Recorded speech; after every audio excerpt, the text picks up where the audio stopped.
Hey everyone, welcome back to the Mass Retirees Weekly Update. Today's Friday, January 26th. I'm Sean Duhimmel. Thank you so much for joining with us and tuning in again this week.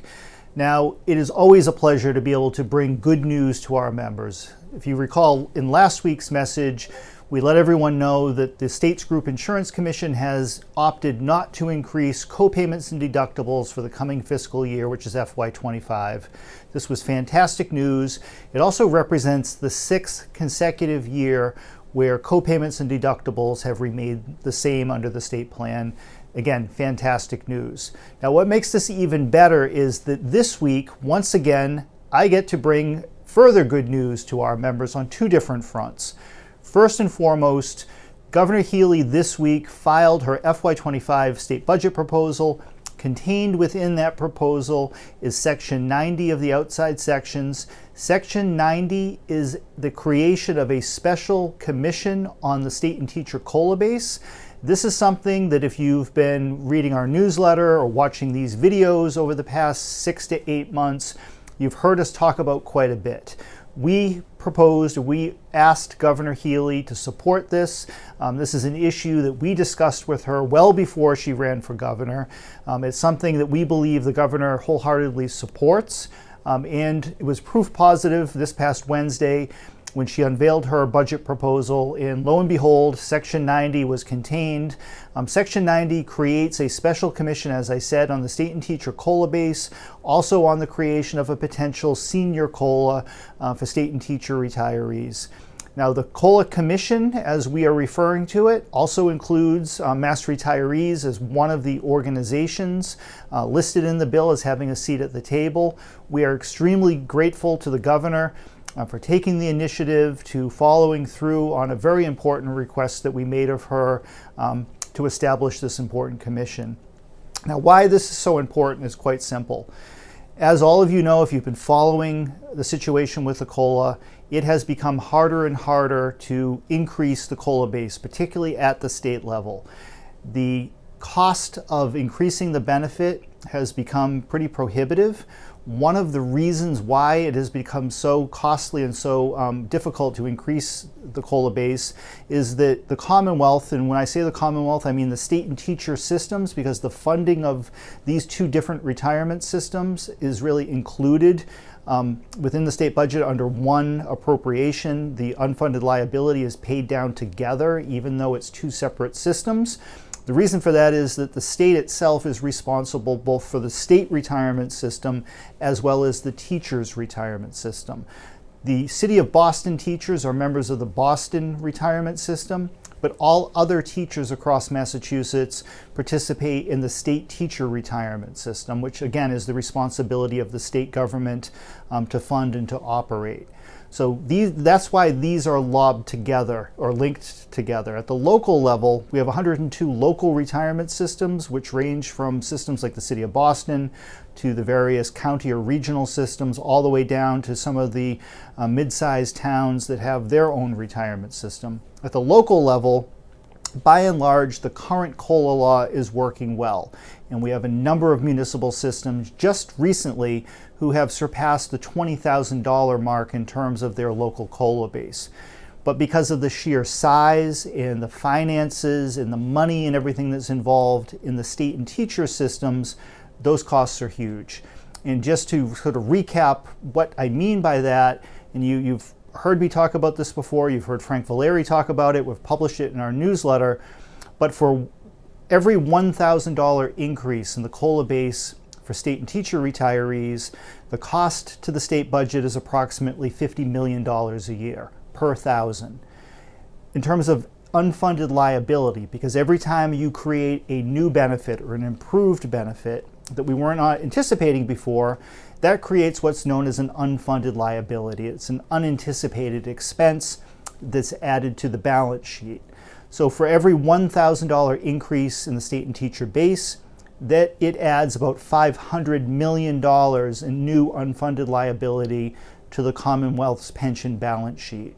So our most recent proposal to increase the base from the current $13,000 up to $16,000, so a $3,000 increase in the base, would cost the Commonwealth somewhere around $150 million a year to finance, and would add $1.5 billion in new unfunded liability to the pension balance sheet. So that's what we're up against. Now, a similar situation existed way back in 1996. I had only been with Mass Retirees for 2 years at that point. I was hired to work for you in December of 1994. So I was still wet behind the ears, as they say, in 1996. But what a whirlwind that was. The state had, at that point, reached a similar crossroads when it came to the COLA, because at that time the state was funding COLA benefits not just for state retirees and retired teachers, but also for all municipal retirees. And the cost for that had become pretty high and pretty insurmountable. So in 1996, at our request, working with then Speaker Tom Finneran, we established a special COLA commission. A year later, that commission reported back with its findings and its recommendations, which led to the passage of Chapter 17 of the Acts of 1997. That law, which was also locally adopted, has been wildly successful over the past 26, 27 years, with the exception of the state and teacher systems, because as those systems grew and the number of employees and retirees impacted grew, the cost grew.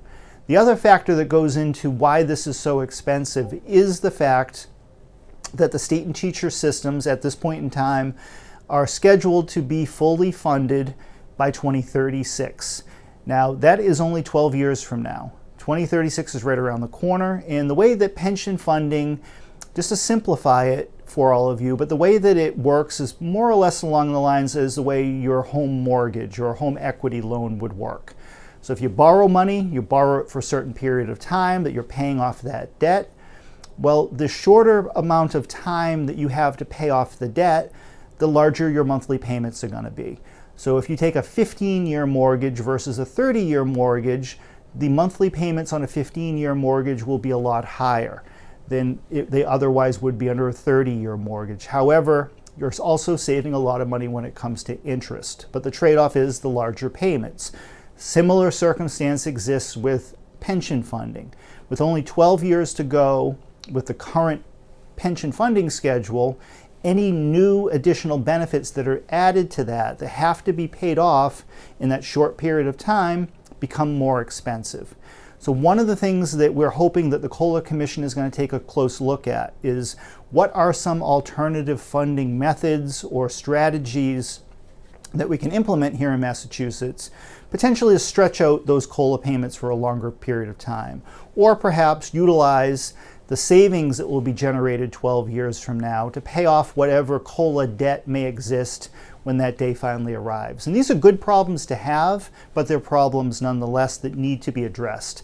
So the best way for us to go about this is to have our association, along with the state and teacher retirement systems, the governor's office, House and Senate Ways and Means, the Public Service Committee chairs, get everyone who's involved in these decisions together, that we're working from the same set of facts, that we can tap the Public Employee Retirement Administration Commission, PERAC, and their experts to come up with a better way of going about this, because the current situation is the costs have become insurmountable and we need to find a better way.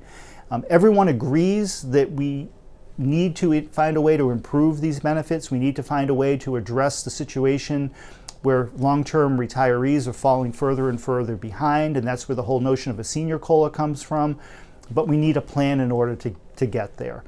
So what we're going to be doing now is working with the House and Senate leadership to hopefully ensure that the governor's language is included in the House budget when it's taken up in April, and again in the Senate budget when it's taken up in May, and we can get it on Governor Healy's desk. So when when the budget takes effect in July, if this language is included, we can hit the ground running with a special commission, get a recommendation before the legislature and before the governor prior to the next fiscal year, and fingers crossed we can finally get this done and advance that COLA base for state and teacher retirees to a higher level. It's long overdue, particularly with the impact of inflation over the past few years. Retirees are struggling. We need a better way to address this and to fund it going forward. And even though this approach is specific to the state and teacher systems, the results of this study and the recommendations that come forth can be very easily implemented at the local level as well if cities and towns are interested in doing so. So that's the main focus, and we are very excited and grateful that the governor has included this provision within her budget, and we'll be reporting back to you as more details emerge. At the same time, I'm also excited to report that Nancy McGovern and I just got back from Washington, D.C. We spent 3 days earlier this week down in Washington for the annual Legislative and Communications Conference of an organization known as NCEPRS, the National Conference of Public Employee Retirement Systems. This is an annual event. While we were in Washington, we wanted to make sure that we used our time wisely. And by that I mean getting up to Capitol Hill and meeting with some of the different retirement interest groups in Washington to talk specifically about the Social Security WEP and GPO. Get an idea from different individuals of what the prospects for legislation advancing forward during the current congressional session may or may not be. Also talk about some of the strategies that we can implement, whether it be on the full repeal side of things or more likely some type of a reform that could emerge from the House Ways and Means Committee over the coming months. And our hope would be if the direction does take the shape of a reform versus a repeal, our request of Congress is to make sure that that legislation not only addresses the WEP law, but also the government pension offset. Both of these situations need to be addressed. So on Tuesday, we met with the majority staff on the Ways and Means Committee. These would be the staffers from Chairman Jason Smith's office. Chairman Smith, of course, is a Republican from Missouri. The Republicans have the majority in the House of Representatives, so they are in charge. They determine what bills may or may not come out of committee and in what shape. The majority party is in control of the flow of legislation. That's the way this works. So we spent a considerable amount of time with the senior staff from Congressman Smith's office. And while I cannot get into the details of our conversation, because a lot of what goes on behind the scenes has to remain behind the scenes at this point. I know those of you who are affected by WEP and GPO, you're very eager for news. What I can share with you is that we believe things are heading in the right direction. They are taking this seriously. The hearing that took place back in November in Louisiana was a tremendous step forward. It really highlighted the importance of tackling these issues. It highlighted just how unfair WEP and GPO are and just how devastating these laws are onto the personal finances of public retirees. So it needs to be addressed. And I believe, and I know that Nancy feels the same way, along with Tom Lucier, who accompanied us to these meetings. Tom is our federal liaison and federal legislation consultant and does a great job on our behalf. But we all feel that these issues are being taken seriously and that your voices are being heard. And it's because of the outreach and the pressure that retirees are putting on Congress. That's why these issues are remaining on the congressional front burner. The Ways and Means staff shared with us that they have received more emails and letters and other outreach from retirees than on WEP and GPO than on any other issue before the Ways and Means Committee. So that means a lot, and it's really contributing toward the likelihood of success on these issues at some point. And we really hope that something moves during the current congressional session. We also, on Wednesday morning, met with the senior government staff at AARP in Washington. AARP has not taken a formal position this session and in the last few sessions on any of the WEP or GPO legislation. So whether it be the reform bills, the full repeal bills, AARP has not taken a position on that legislation. However, that does not mean that they don't care about this or they're not watching and monitoring things very, very closely, because they absolutely are. AARP has a long history of focusing on a variety of retirement issues, WEP and GPO being just two of the many, many issues that they are focused on. One of the things that AARP has really been vocal on in recent years is the need for Congress to tackle an overall reform of Social Security sooner rather than later. I think anybody who's been paying attention to these issues knows full well that Social Security is projected to become insolvent as early as 2033. So that's just 9 years from now. And we can't wait until the 11th hour.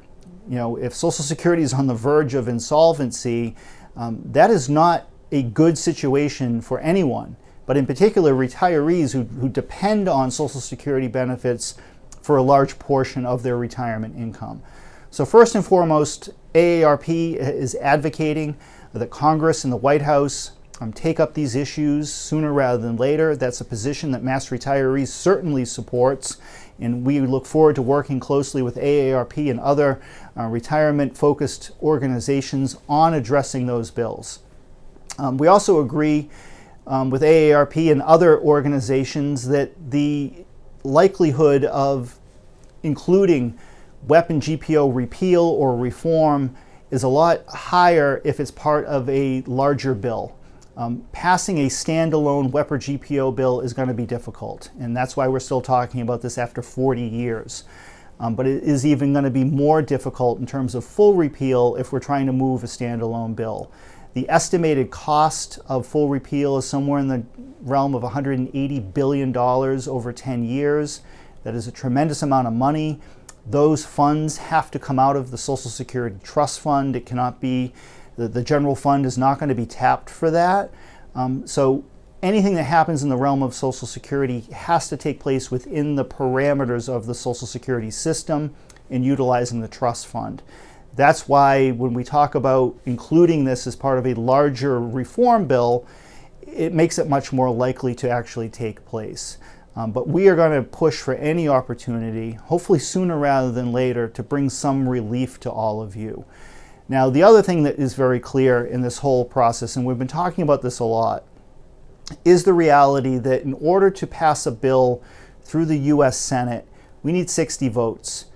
Now, a tremendous amount of work has gone in on behalf of the advocates for full repeal in accomplishing a 50-vote support for full repeal in the U.S. Senate, and that includes the support of former Senator Dianne Feinstein, who passed away, unfortunately, this past September. She's one of the 50 votes that's counted in terms of the official congressional record, but still, it is an all-time high in terms of the support in the U.S. Senate.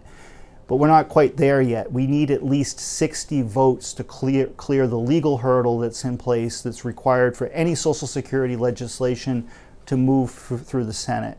So I think that that's along the lines of why AARP and Mass Retirees and others believe that the most likely path forward for a large-scale reform or repeal of weapon GPO would most likely have to come through some type of a large reform bill, because it's going to require that in order to cross that 60-vote threshold. However, if a compromise bill emerges out of House Ways and Means that's bipartisan, that has the support of Chairman Smith along with Ranking Member Neal and the leadership from both parties, that certainly increases the likelihood of getting something through the U.S. Senate.